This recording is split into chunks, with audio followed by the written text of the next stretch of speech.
Okay, so I just finished rewatching the novela Lo que la vida me robó from 2013, and I have deep existential questions. Mostly, why did I ever think this novela was romantic? Girl.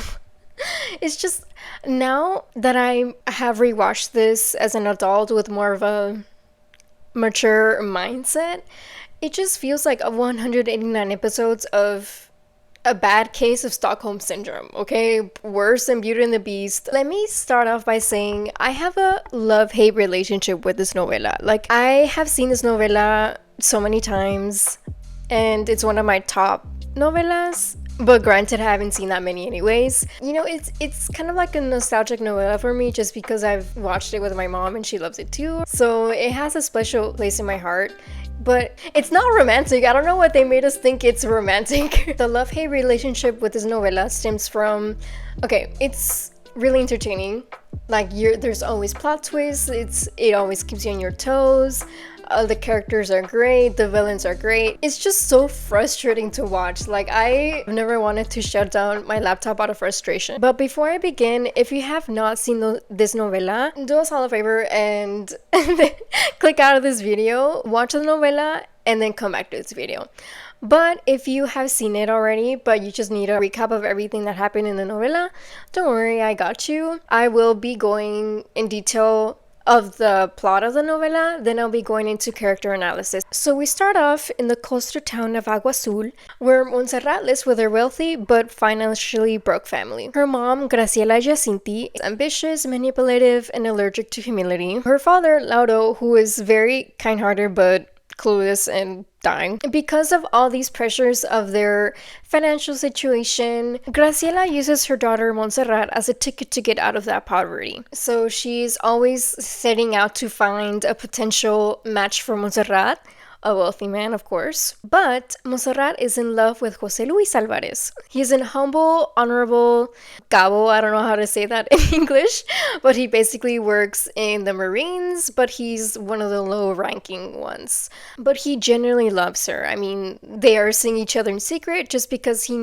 they both know that her family will never accept him. But of course, Graciela can't let that happen and sets up a technically arranged marriage with Alejandro Almonte. And he is a man who just found out that he's the illegitimate son of a rich hacendado, who is Benjamin Almonte. And he has suddenly inherited a fortune overnight. Graciela was hesitant to set her up with Alejandro, but when he offers to pay all of their debts in return for going out with Monserrat, she accepts the deal. So at first, Monserrat refuses to even look at Alejandro. Like, she's not interested. She is completely in love with Jose Luis at this point. Because she's not like Teresa. She's not going to drop her morals just because someone's rich, right? But her mother has other plans, of course. So she manipulates Monserrat by sending Esmeralda, who is a dancer from the local club, to fabricate a story that paints Jose Luis as a con man who seduces and steals from women before abandoning them. Meanwhile, Graciela and Monserrat's brother, Dimitrio, frame Jose Luis for a murder that Dimitrio himself committed, the killing of Bruno Gamboa, who is a loan shark. Basically, what happened here was Jose Luis was about to ask for a loan from Bruno Gamboa, but before he could, Dimitrio accidentally killed Gamboa in self-defense, basically. So Jose Luis stumbled upon the crime scene. He saw the body and called the cops. However, Dimitrio manages to plant the evidence under Jose Luis's mattress, leading to his arrest. With Jose Luis in prison and unable to contact Monserrat, she's heartbroken and believes he truly abandoned her. Slowly, she begins to entertain Alejandro's advances, and after several months, she gives in and marries him. Not out of love, but more out of, defeat and pressure, just because at this point, Graciela is basically telling her that if you don't marry Alejandro, then your dad's gonna die because of all the stress of not being able to pay anything, will basically kill him. And so she gives in because she adores her father. But in true novela fashion, Jose Luis escapes from prison with the help of his loyal friend Refugio, who throughout the series is basically his ride or die. He's loyal, he's stubborn, and sometimes is the voice of reason when Jose Luis starts spiraling. Jose Luis shows up to tell Monserrat the truth after several months, right? Because he's on the run. To tell her that he never betrayed her and that he couldn't communicate with her because he was wrongfully imprisoned. But he arrives on her wedding day. When he clears up all the lies told by her mother, brother, and Esmeralda, Monserrat agrees to run away with him. But of course, because no one in the show knows how to keep secrets, ciao, Victor, Alejandro's best friend, catches them on video kissing. Alejandro finds out and immediately drags Monserrat to his hacienda, practically kidnapping her and keeping her isolated from everyone, especially Jose Luis. And so at this point, Alejandro doesn't know how Jose Luis looks like because the video was far away. Eventually, Jose Luis manages to infiltrate the hacienda under a fake identity, Antonio Olivares, the new capataz. So Antonio Olivares was, if you don't remember, he was hired by Victor, and he was supposed to go to the hacienda as the new capataz. But on his way to the hacienda, he was robbed and killed by Juventino's men. So Juventino is an employee at the hacienda, but he is a criminal too. He kind of works for Pedro Medina, which I will get into a little bit later. But anyways, they kill Antonio Olivares. Jose Luis once again stumbles upon the crime scene, and he saw that he was going towards the Hacienda Almo. So he takes that and that identity of Antonio Olivares. So once he gets to the hacienda, everyone assumes he's Antonio Olivares, but of course Monserrat knows that he's Jose Luis. So Monserrat tries to escape with him 3 different times with the help of María and Juventino, which we will get into later, I promise. But each attempt fails miserably. Alejandro becomes increasingly controlling, and he even refuses to let her go outside the garden without someone watching over her, because he thinks that she will stumble upon Jose Luis. I mean, which she does, right? But it's just to the point where I could not stand him. It was too much. After months of turmoil, Monserrat finally gives up hope of reuniting with Jose Luis. She tells him to leave since she's fallen in love with Alejandro, which honestly, I still don't understand how she did. Like, for me, I think she fell in love with him way too fast, in my opinion, because when we see her kind of fall in love with Alejandro, she was still not sneaking around, but she was still seeing Jose Luis and still kissing him. Which, you know what? I give her a passport because Alejandro fucking kisses Maria too when he was kind of drunk. So yeah, I think for me there wasn't too much material for her to fall in love with him, if that makes sense, because we only see him be super aggressive with her. Like, he sexually assaults her twice in this novela before she falls in love with him. Like, the first, when he found out that she was about to run away with Jose Luis on their wedding day, and then the other time was, I think it was when he found out Jose Luis's identity. But either way, I could never fall in love with that. But anyways, Jose Luis ends up meeting with Angelica. So she's a sweet young woman, and she's kind of a family friend of her mom's, right? And she's a young woman who unfortunately is battling cancer, but she falls for him instantly. And honestly, girl, I love Angelica. She's one of my favorite characters. I feel like she's a little underrated. She helps him to escape since he's still a fugitive. And they actually end up escaping together to Nayarit, where she meets up with her madrina, and they're there hiding for a few months. Jose Luis is slowly falling in love with her at this point, right? Once he leaves the hacienda. And at this point, Alejandro still hasn't found out the identity of Jose Luis, because Alejandro also helps Jose Luis escape, thinking that he's Antonio Olivares, because the chief of police at this time was Ezequiel, and he's Pedro Medina's right hand. So Pedro Medina, he's the governor of the town, but obviously he's a criminal. He uses his power, anything, to just get what he wants. He's the main villain of the novela, okay? So keep that in mind. They already know who Jose Luis is, and they're already planning to reveal it to Alejandro. But at this point, Jose Luis actually, has saved Alejandro twice already. Because during his time as the capataz, Juventino tries to kill Alejandro because Juventino wants to keep the hacienda, and the only way to do that is to kill Alejandro. So Jose Luis has managed to save his life twice. So because of that, Alejandro wants to help out Antonio Olivares, not Jose Luis, right? Angelica's family does not approve of Jose Luis because they think he's a fugitive, he's a criminal. They think that he killed the real Antonio Olivares, and they think that he still killed Bruno Gamboa. So all of this is going on, right? And this is in the span of several months. Anyways, like, they're out in Nayarit, Jose Luis and Angelica, and they actually they manage to get married when they get the help of Capitan Robledo, who is a really good friend of Monserrat's dad, Lauro. And then, of course, the classic novela twist, Alejandro finds out that Antonio Olivares was actually Jose Luis all along. And let's just say it goes as well as you expect from someone like Alejandro. Monserrat is already in love with Alejandro, like completely in love with him.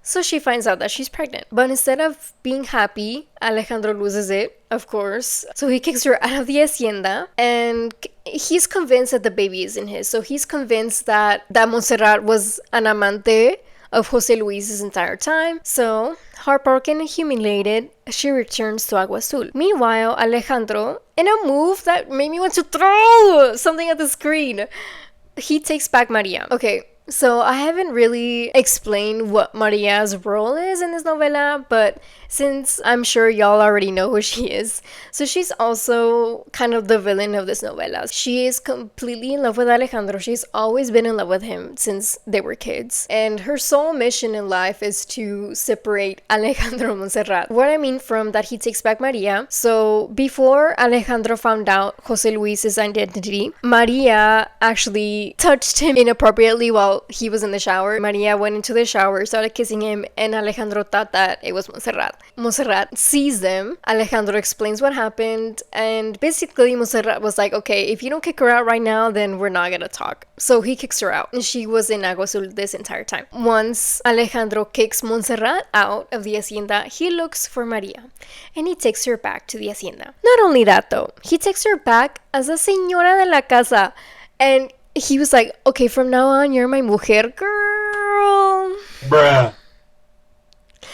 I hated this part of the novela because I'm like, okay, child, like, you know exactly how she feels about you, and you're using that to your advantage, and you're only doing that just to spite Monserrat. Like, ugh. Oh my god, no, I hated that. And things only get worse when Monserrat's father, Lauro, hears that Alejandro wants a divorce. So he visits Alejandro to reason with him. But Alejandro cruelly tells him that Monserrat cheated, and that she always had Jose Luis as her lover, and that the child isn't his. And it was finally revealed that Graciela, o sea, Monserrat's mother, was Benjamín Almonte's lover the entire time. Already weak from heart problems, Lauro dies from a heart attack upon hearing this. Girl, honestly, this is one of the hardest and most frustrating parts of the entire show, because Maria was there with him, and she was also saying like, yeah, your daughter's a whore, and so is her mom. And then Alejandro was like, yeah, Monserrat is the exact same as her mom. And it was just like, really, dude, like, Alejandro already knew how weak Monserrat's father was, and you knew that this was going to affect him. Like, honestly, if that were me, I would never forgive Alejandro, especially since Monserrat adored her father. Like, he was the best man in the world to her. So the fact that he basically killed him, yeah, no, fuck that. I think Alejandro had reasons to believe Monserrat cheated. I will say that. Like, if I put myself in Alejandro's shoes, because once everyone found out Jose Luis's identity, everyone, including Alejandro, thought that they were lovers. So, I mean, si todo mundo piensa en eso, of course Alejandro's gonna think the same way. It's just the way that he treated her, the insults that he told her. I remember he was telling Monserrat, no, you're worse than a prostitute, and your place is on the ground, that's where you belong, on the floor. I'm like, oh my god. Like, child, I get that you're angry and that you're hurt, because this entire time she's been telling you that she loves you, but all this time her lover was in the same place as him and he never knew. So I understand that part, but taking Maria on a trip, oh yeah, he takes Maria on a long-ass European trip for months while Monserrat is pregnant. And again, knowing how obsessive Maria was of Alejandro, and just letting her sabotage the reconciliation by hiding Monserrat's letters, and also being a part of Lauro's death. I have no words. This bitch. But also, el pendejo de Alejandro se lo buscó, girl. That's his fucking fault. But anyways, while this disaster unfolds, Jose Luis marries Angelica, who's nearing the end of her life, unfortunately. He finally finds a peaceful, selfless love, even though he's still in love with Monserrat, and Angelica knows that. With the help of Capitan Robledo, Jose Luis clears his name and is reinstated into the Marines. When he and Angelica return to Agua Azul, Alejandro and Jose Luis finally face each other, and Alejandro almost fatally shoots him. After a paternity test confirms the child is indeed Alejandro's, he begs for Monserrat's forgiveness. They reconcile a little bit too quick, in my opinion, and renew their marriage vows. O sea, they get divorced, but then they get married again to kind of end the deal that Alejandro had with Monserrat's mom.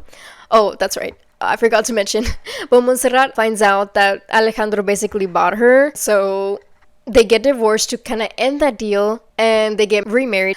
But of course, their peace doesn't last long, because it is a telenovela after all. And so following Dimitrio, I know I haven't mentioned him at all that much. Dimitrio was lazy, let's just say. He was lazy. Him and Adolfo always looked for easy ways to make money, and for a long time, Dimitrio's and Adolfo's main goal was to take away the fortune of Alejandro. He met Josefina, so she's a rich woman, and Dimitrio basically, he makes her believe that he's in love with her, but in reality he wants to take away her money. But Josefina, who at this point she has low self-esteem, she completely falls in love with Dimitrio and she believes every word he says. And so she has given him money at this point, but she finds out that Dimitrio was faking it the entire time. They even had a fake wedding. Without Josefina's knowledge, by the way. Dimitrio finally gets his character arc once his father dies. And he finally joins the Marines, like his father always wanted him to do. Several months pass and he starts to date Monica, who I will talk about later, I promise. At this point, Alejandro and Monserrat are reconciled, they're in love, blah, blah, blah, blah, blah, blah. Alejandro's arrested under suspicion of growing, some stuff on his land. However, this is set up by Pedro Medina. So Pedro Medina, like I mentioned, he's the governor of the town, and he's Nadia's power-hungry and abusive husband. So Nadia, I don't think I mentioned her before, but Nadia is the best friend of Monserrat. Pedro's hatred for Alejandro runs deep. He wants revenge because he blames Alejandro for the accident that left him without testes. Alejandro's arrested and he's incarcerated for a week, and they want to keep him in jail for that crime. However, there's a piece of evidence that clears Alejandro of any crime, and it is a note that Pedro Medina's other associate, I guess, Joaquin Arechiga, and Joaquin Arechiga was a good friend of Benjamin Almonte. So Joaquin Arechiga was also arrested, and before he takes his life, he writes a note where he clears Alejandro of all blame. This note, this only piece of evidence that they have to clear Alejandro's name, he gives it to Padre Anselmo. And he's someone that Alejandro loves and trusts a lot. So the note is with him, but Maria steals it from him, and basically it was destroyed by Pedro Medina. He doesn't prove his innocence, but Capitan Robledo is basically like, well, why are you keeping him incarcerated if there's no concrete evidence that he did anything? So he gets out of jail, but his troubles continue when a supposed cousin arrives, Fabiola Guillen, and she is claiming to be Benjamin Almonte's rightful heir. In Almonte's original will, he had Fabiola Guillen as the sole heir of his fortune, but then he changed it to Alejandro's name. So basically she comes to Agua Azul and she wants to take everything from Alejandro. After falsifying documents, especially the will, this cousin, along with Monserrat's mother Graciela, accuses Alejandro of poisoning Benjamin to steal the inheritance. When Alejandro learns he'll be arrested again, he plans to escape with Nadia, Victor, Rosario, and Monserrat. But tragedy strikes when Maria shoots Monserrat as she's leaving. And without knowing this, Alejandro flees with Nadia and Victor by plane when the authorities catch up to them. And Ezequiel is the one that kind of shot the plane down, and the plane crashes to the ocean. 7 years later, we learn that Alejandro, Nadia, and Victor survived the crash. Alejandro was in a coma all those years, Nadia is now blind, and Victor somehow escaped with barely a scratch. Back in Agua Azul, everyone assumes Alejandro is dead. Monserrat, now raising her child, is encouraged by her loving aunt Carlota, the real heart of the show in my opinion, to move on and find happiness again. I forgot to mention this again. There's just so much shit that goes on in novela, but Jose Luis is now a tenant in the Marines. He was promoted to a higher position because Capitan Robledo finds out that he was unjustly incarcerated and he was unjustly blamed for both crimes of killing Antonio Olivares and killing Bruno Gamboa, because Graciela admits that everything was a lie. And so Jose Luis cleared his name. He's an innocent man. Again, he's no longer a fugitive. Shortly before Alejandro tries to escape, Angelica unfortunately died from her illness. And this time, Jose Luis did commit a crime. So basically, before Alejandro escaped by plane, Joaquin Arechiga sent criminal to give Alejandro money, and this basically would have proved that Alejandro was guilty of the crime of like being a narco. Alejandro kind of finds out what was going on. He hid the money. No, Fabio Laguillen hid the money, and then the police, Ezequiel was like, where the fuck is the money? So basically they had to burn the money in order to like burn the evidence, and that way Alejandro would not be arrested. So Jose Luis sees Alejandro burning the money, and Jose Luis was like, you know what, like I'm not gonna say anything, I'll help you out. So Jose Luis burns the money with him. Jose Luis has to end up admitting his crime, burning evidence, and so he goes to jail for 7 years. The exact time when Alejandro supposedly died, Jose Luis went to jail. So 7 years later, when Alejandro wakes up from his coma, Jose Luis is finally released from prison. Everyone, like I said, believes that Alejandro is dead. Jose Luis was always in love with Monserrat, so he tries to get close to her again.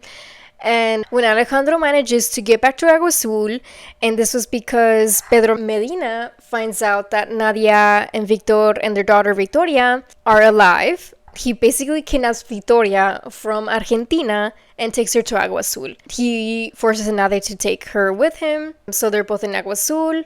And Victor and Alejandro, although they're still fugitives, manage to get back to Agua Azul. However, the day Alejandro comes back to Agua Azul, he sees that Monserrat married Jose Luis. So yeah, she's trapped once again in a marriage that she doesn't love the guy, because Monserrat has fallen out of love with Jose Luis for a long time. So she kind of married him out of, how do I say agradecimiento? Out of gratefulness. Yeah. She married him thanking Jose Luis after everything he did to keep Monserrat and Alejandro together. So, side note, meanwhile, Adolfo, remember, he is the best friend of Dimitrio. He ends up becoming El Alacrán. So he's the most sought after assassin in Agua Azul, where he tries to escape the life of a criminal but is forced to abide by Pedro's rules. So remember, like I said, Dimitrio and Adolfo have always wanted to make easy money. Pedro was kind of offering him that, and Adolfo didn't know what he dedicated himself to, right? He thought he was working at the governor's office or whatever,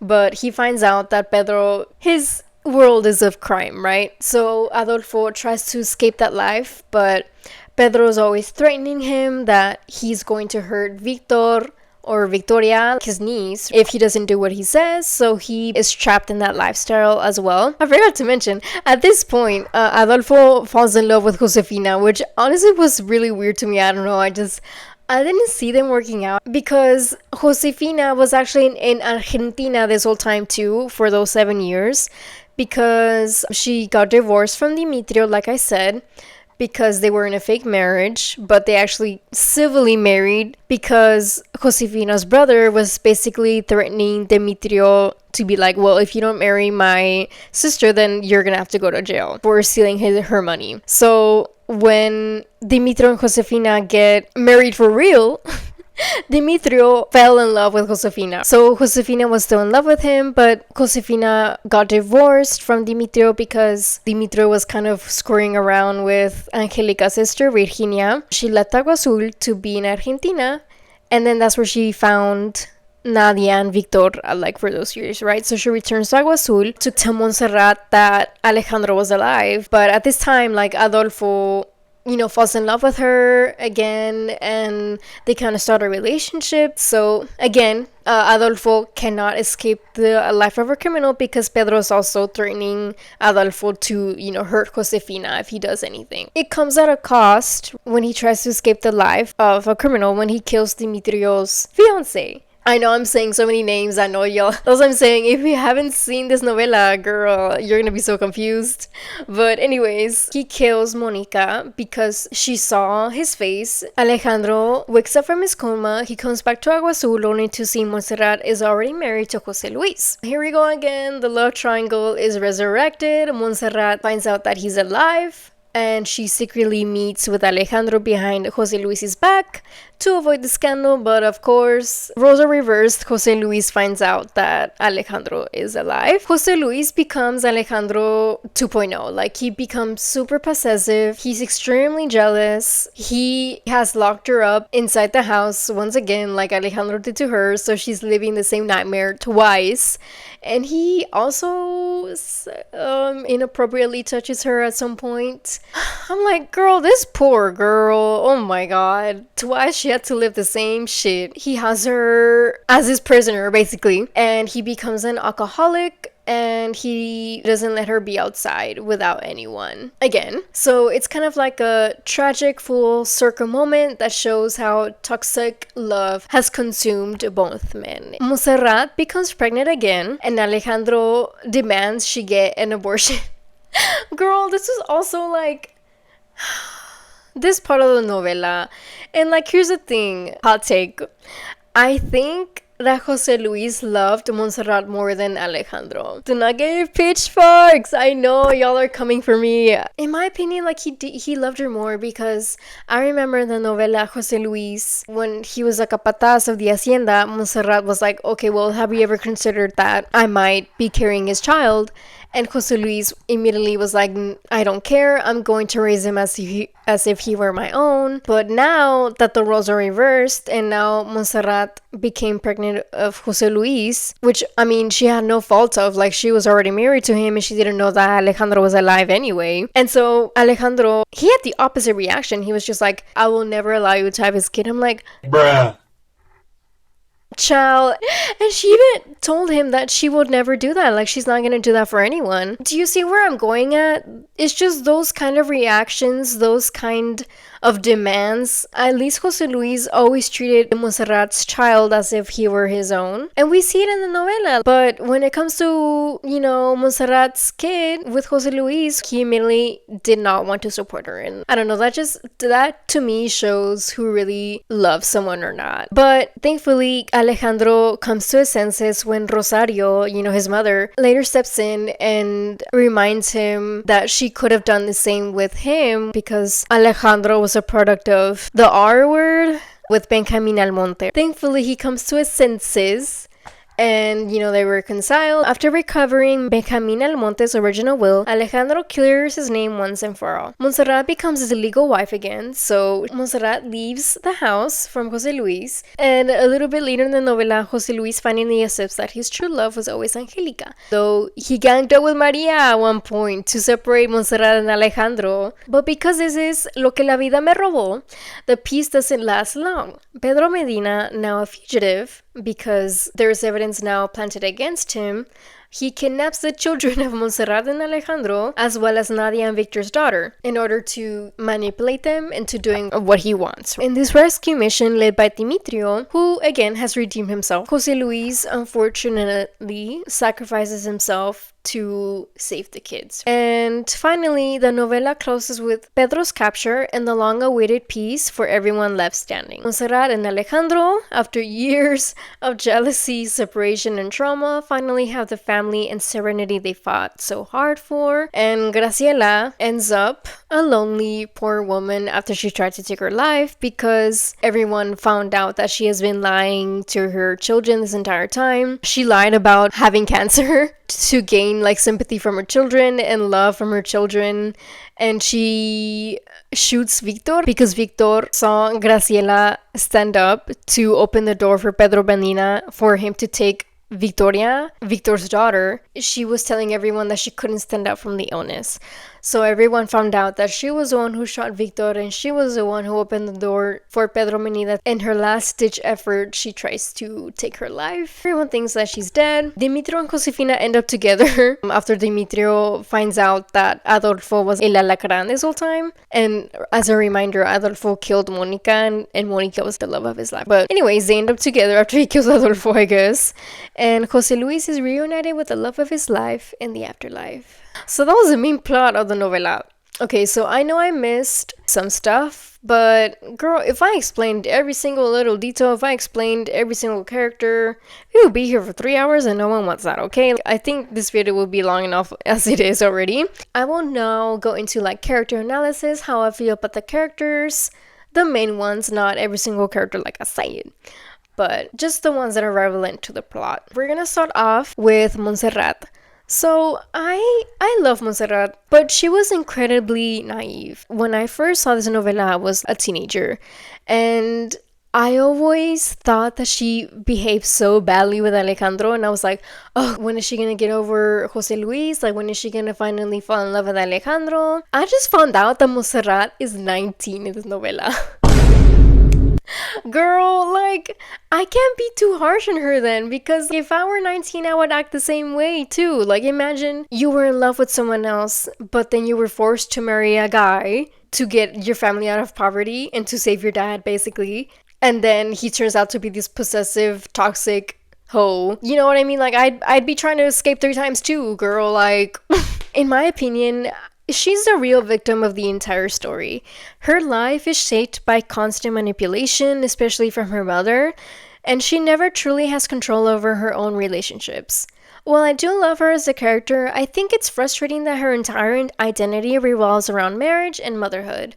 It's not that wanting a family is a bad thing, not at all, that's not what I'm saying. It's just, it would have been nice to see more of her individuality.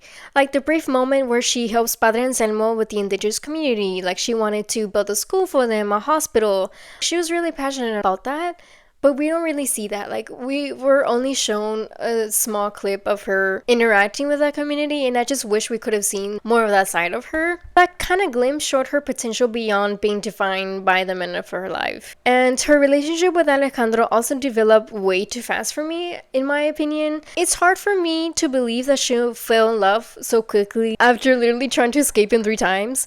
But then again, I think about it and I'm like, okay, well, she's 19, so I kind of get it. And when she forgave him after everything, you know, falsely accusing her of her infidelity and also like being pretty much responsible for her father's death, for his heart attack, I couldn't relate. Like, she just forgave him way too easily, while Alejandro took 6 fucking months to try to get over her and take Maria with him as his mujer and señora de la casa.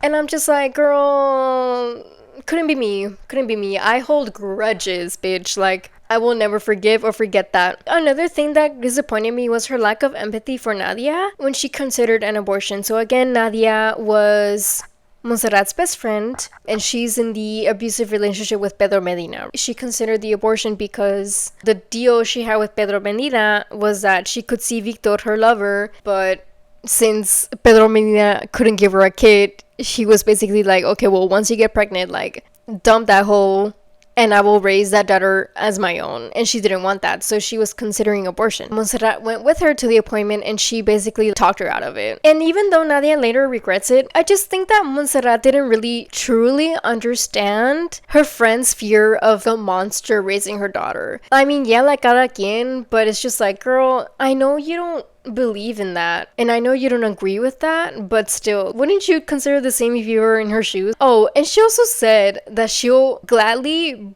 be Alejandro's prisoner again. Girl, you're really not beating the Stockholm Syndrome allegations, girl. That's all I gotta say about that. Let's move on to Alejandro. Jeez, where do I even start with Alejandro? Alejandro is toxic. Even more than Arturo. And he played the same kind of character in Ruby, so I'm just like, girl, what is up with Sebastián Rulli playing these toxic machismo men every single time? I'm like, do you not get tired of playing the same shit every single time? Alejandro basically keeps Monserrat locked inside the hacienda like a prisoner. And there are moments where he doesn't even let her step outside without him or someone watching her. Girl, like, How is she supposed to build love or trust for you if you don't even give her basic rights? You know what I mean?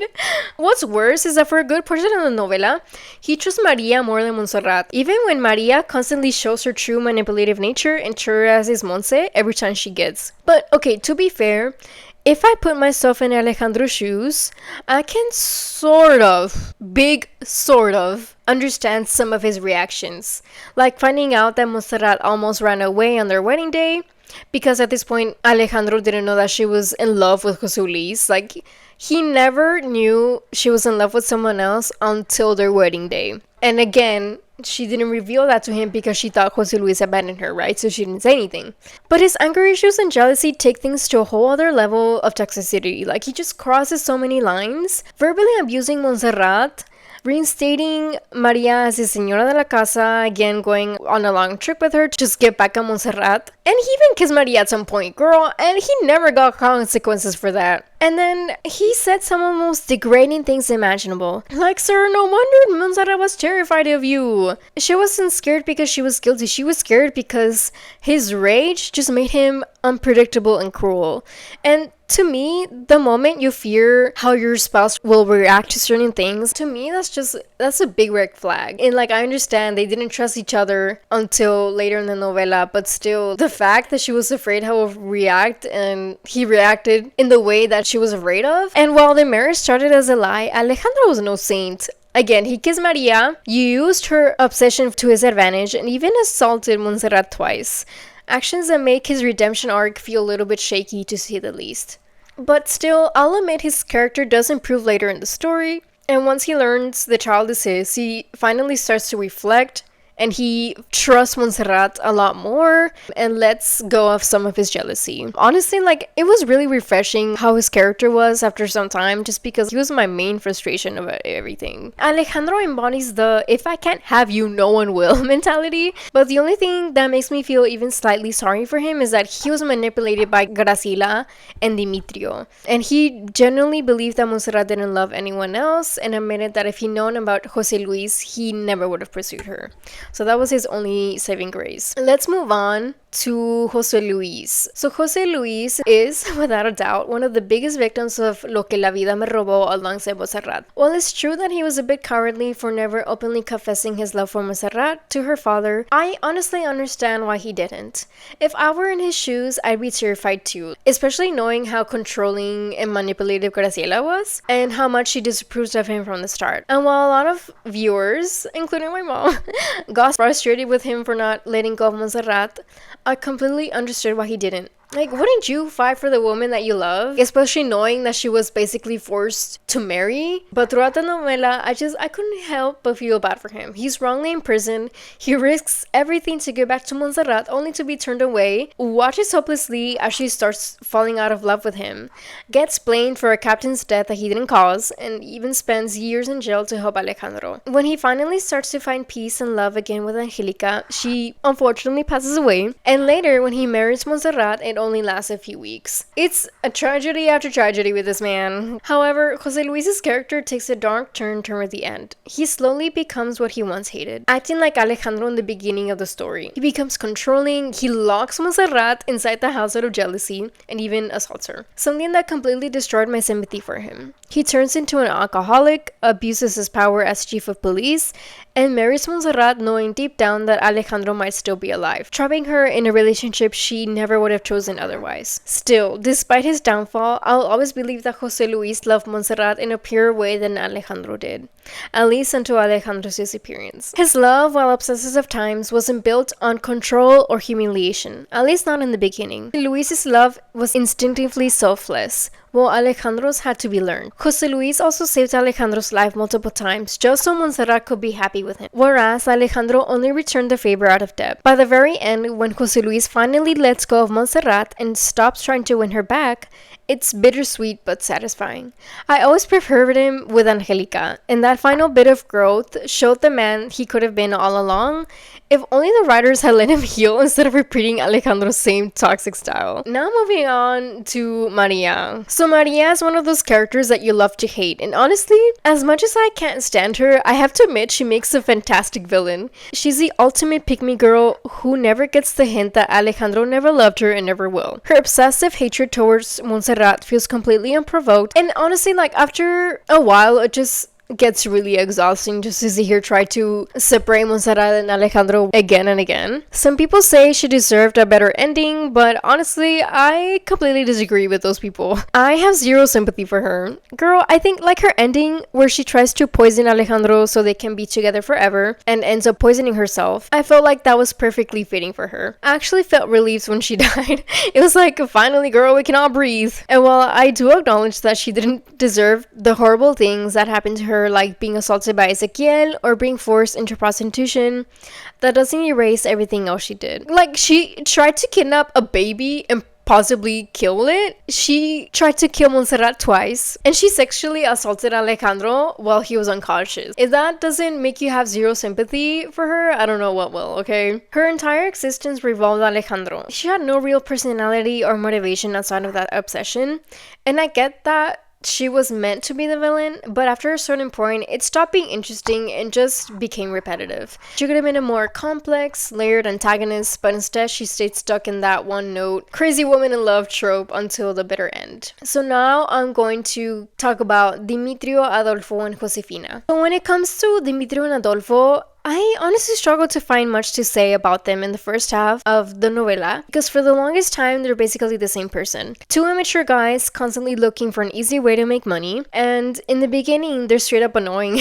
Both of them manipulate a kind, unsuspecting woman, Josefina, just to take advantage of her wealth, while Dimitri pretends to be in love with her. If you couldn't stand either of them early on, don't worry, they actually get a pretty solid redemption arcs later in the novela. Dimitri stops being a lazy leech and finally starts thinking about how his actions affect other people.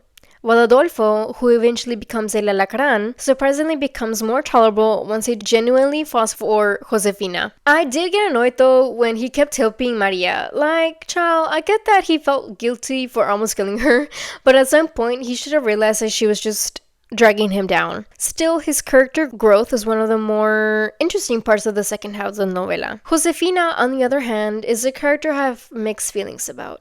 I liked her sweetness and her development later in the show, but I couldn't help feeling bad that she had almost no self-respect, especially when it came to Dimitrio. She was easily manipulated because of her low self-esteem, but it was still frustrating to see her let people like Graciela constantly insult her and take advantage of her good heart. Even after Dimitrio changed for the better, I was disappointed that Josefina kept pining after him, even when he was with Monica. And even when she was about to marry Adolfo. Her arc could have been so much more empowering if she had moved on from Dimitrio and developed a stronger sense of self-worth. And I'm sorry, but the fact that she kissed Dimitrio so soon after Adolfo's death was a little messy.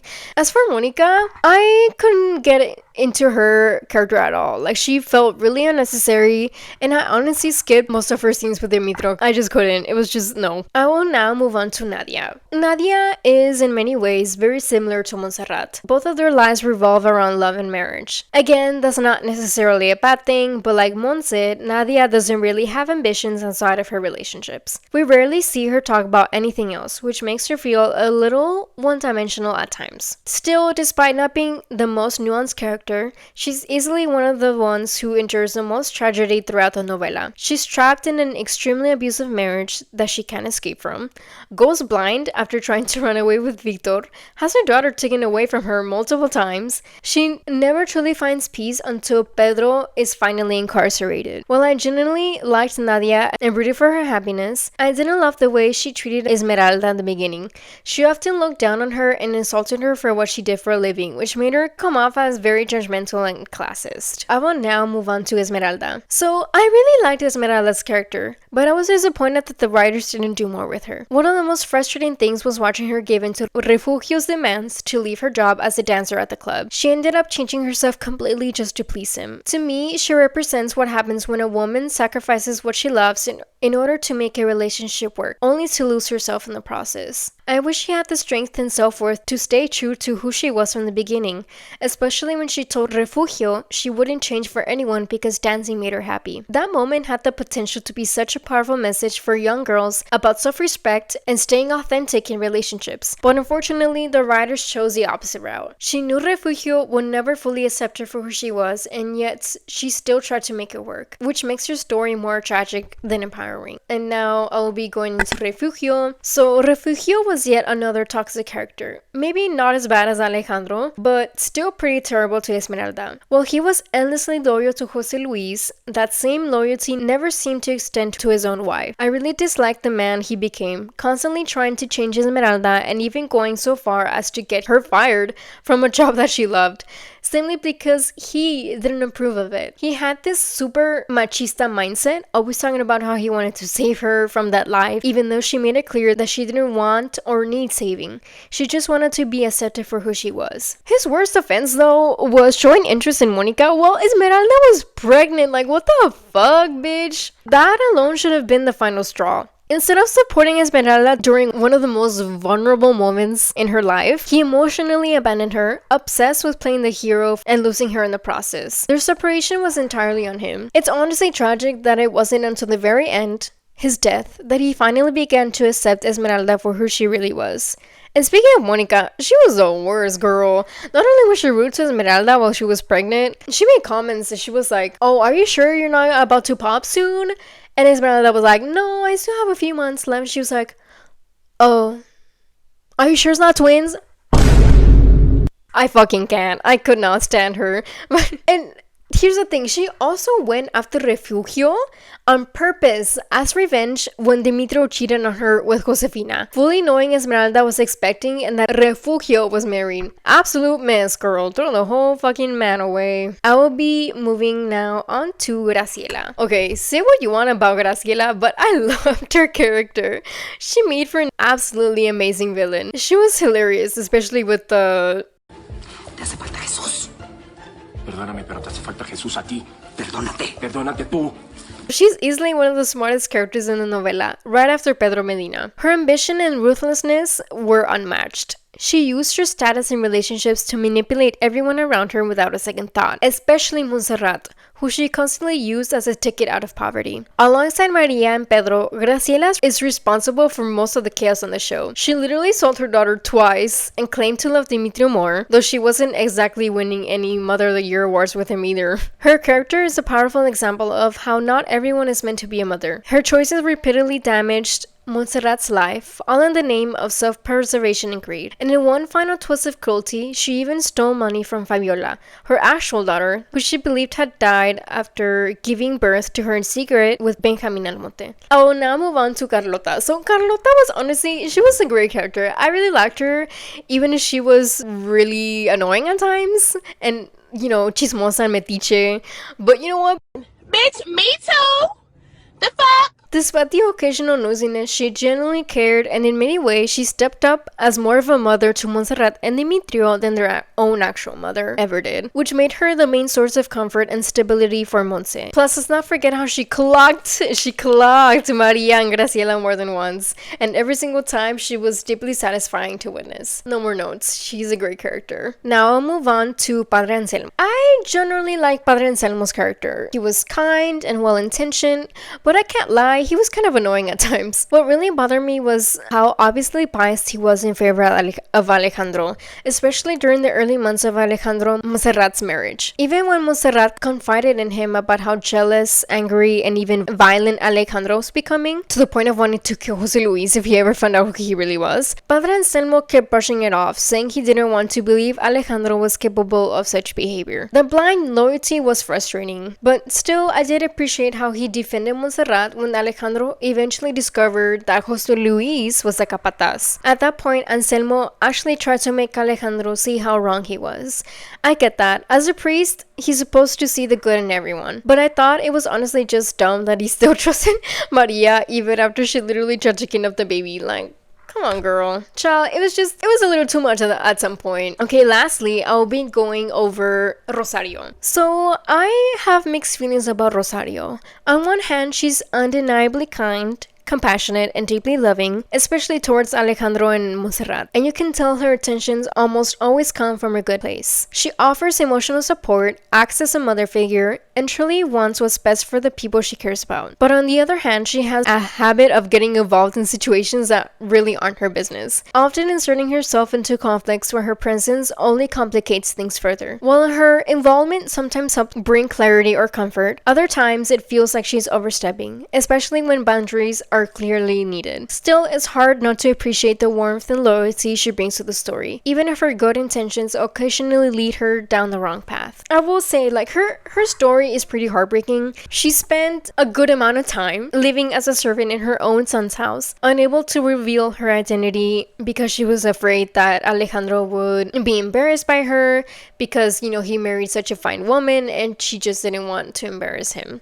But she is the voice of conscience and faith throughout the show, guiding both Monserrat and Alejandro when they lose themselves to pride. So, one of the most troubling aspects of this novela is the underlying message it seems to send about romantic relationships, particularly the idea that abuse can be justified or overlooked if it eventually leads to love. This is especially problematic considering the show's primary audience consists of young girls and adult women who may internalize these portrayals as acceptable or even ideal. While it's true that Monserrat eventually falls in love with Alejandro, the relationship begins with manipulation, control, and emotional abuse.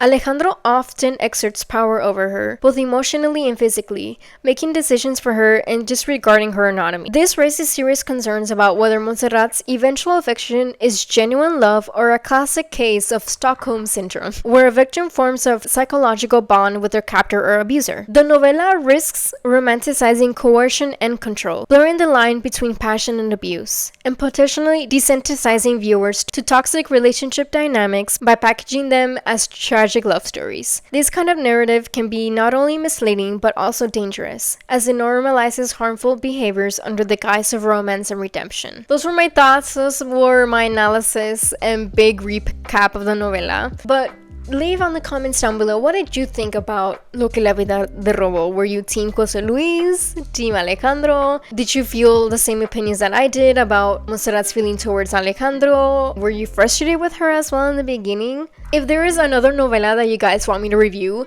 let me know in the comments down below. But also, y'all are gonna have to have patience with me because novelas take such a long time to watch, and then it's another thing to like review and edit them, and especially with like a detailed analysis that I like to give you guys. But in the meantime, if there's a movie that you want me to review. But anyways, I'll leave you guys to it. I love you guys, and I'll see you in the next one.